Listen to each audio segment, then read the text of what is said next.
Today, I want to talk to you about Cybernetics and choosing to be happy. The chapter we're talking about today is chapter 8, if you have the book or if you want to pick it up. But the basic premise of the chapter is you choose whether or not to be happy.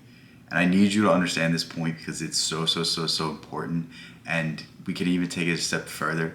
If you can't be happy right now, you'll never be able to be happy. Happiness is a choice. Happiness is seeing the world in the way that you can smile at it.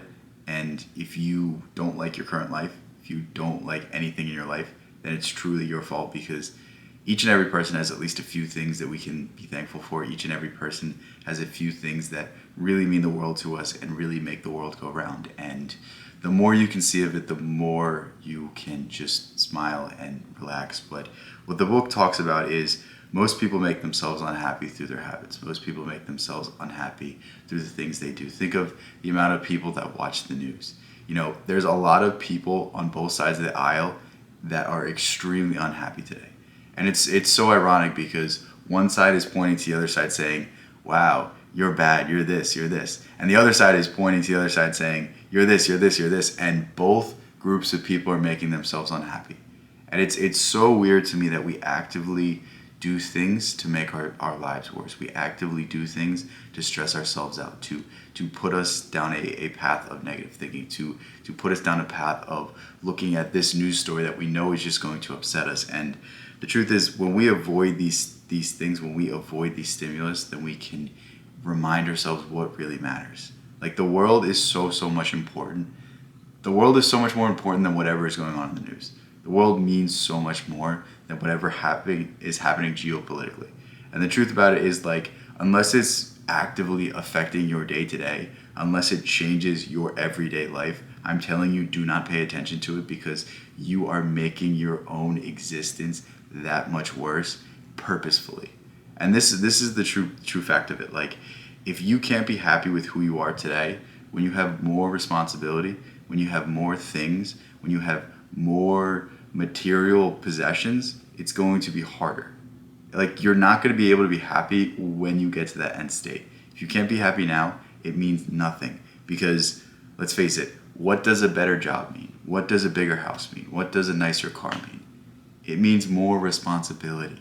It means you have to make more money to upkeep these things. It means you have more minor problems. Do you think when you have a Ferrari and it breaks down, it's a simple fix? Or do you have to go into the dealership, they have to get this part that costs $1,000? You know what I mean? That's simply what it is. That's simply the reality of things. And, like, I think people push off their happiness to a later state, and then the end comes and they never experience the happiness.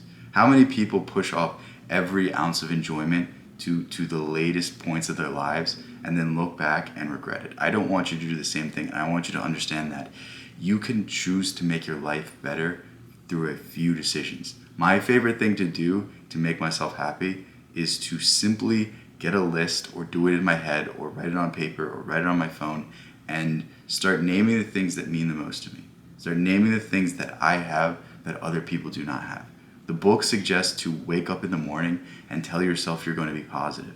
Tell yourself that you're going to be nicer to people. Tell yourself that you're going to cut some slack and you're going to see the brighter sides of things. And I think this is a great way to do it, but it's so important to understand that your frame of mind, how you view the world, everything that goes into your life is controlled by the thoughts you choose to have and the attitude you choose to take. The book cites William James, but I don't think it cites the correct quote. The correct quote that you should understand when it comes to happiness is, attitudes are more important than facts. There are people who drink because their parents were alcoholics, and there are people who will never drink because their parents were alcoholics. You can have the exact same circumstances, but drastically different outcomes based off the way that you handle the situation, based off the way that you take the stimulus. And I'll take it one step further by including an idea by Ralph Waldo Emerson, and that's the idea of compensation. And that is, in every single instance, there is both equal parts good and equal parts bad. And when we can focus and frame things on the good, when we can see more of the good, that is just what you're going to see in life. Right now, if you do not believe me in what I'm saying, take the next 5-10 minutes, really devote yourself to this. Like, I don't want you to have anything else distracting you. Get out a sheet of paper and start writing down things that you have. Start writing down things that you have and other people might not have. Like for me, it could be I'm tall, I'm athletic, I have a girlfriend, I have a great family, I have a car that runs perfectly, it's paid off. I can go on for days and days and days and days. And the thing is, like, I need you to understand that this is all in the framing, because the exact opposite normally happens. The exact opposite is what most people do. Maybe you do. I do it myself sometimes. It's that we see the negatives. We see the things going wrong. We see the problems. The truth is, we all have problems. The truth is, we will always have problems. It's just the fact that you're dwelling on them that makes them so much worse. Seneca said, we suffer more in our own minds than we do in reality. And once we start understanding this idea, then we understand how we can move forward. We understand that if we put the exact same emphasis into the good things, into the blessings we have, into the things that we can be grateful for, then we carry that gratitude into the rest of our lives.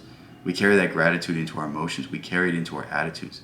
We carry it into how we see the world. And if we see the world through a lens of graciousness, then our lives have no other choice but to be happy. I can't end it any better than this, but I really want you to pick up this book. I think this is really the best self-improvement book I've ever read. I'm coming to this conclusion more and more as I read more and more and start to see these ideas reoccur in either philosophy, either in psychology, either in other stuff I'm reading. And I'll come back to this book and I'll be like, wait, this is in here. And I truly think that if you read this book, you don't need to read a single other self-help book, because this is the thing that will change everything. If you change yourself, if you change your thoughts, if you change your habits, then everything about your world will change. And we are all limiting ourselves by our own self-definition. We are all limiting ourselves by exactly who we tell ourselves we are, who the world tells us we are, and who we carry into the world.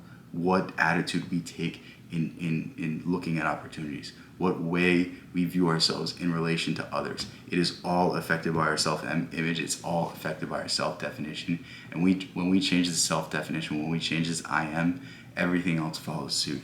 I love you guys so much. Please pick up this book if you have not picked it up. I feel like I'm going to start going through all the chapters, because the more I think about it, the more I think these ideas need to be spread. So maybe that's the new project I embark on. But I love you guys so much. Peace out. I will catch you next one.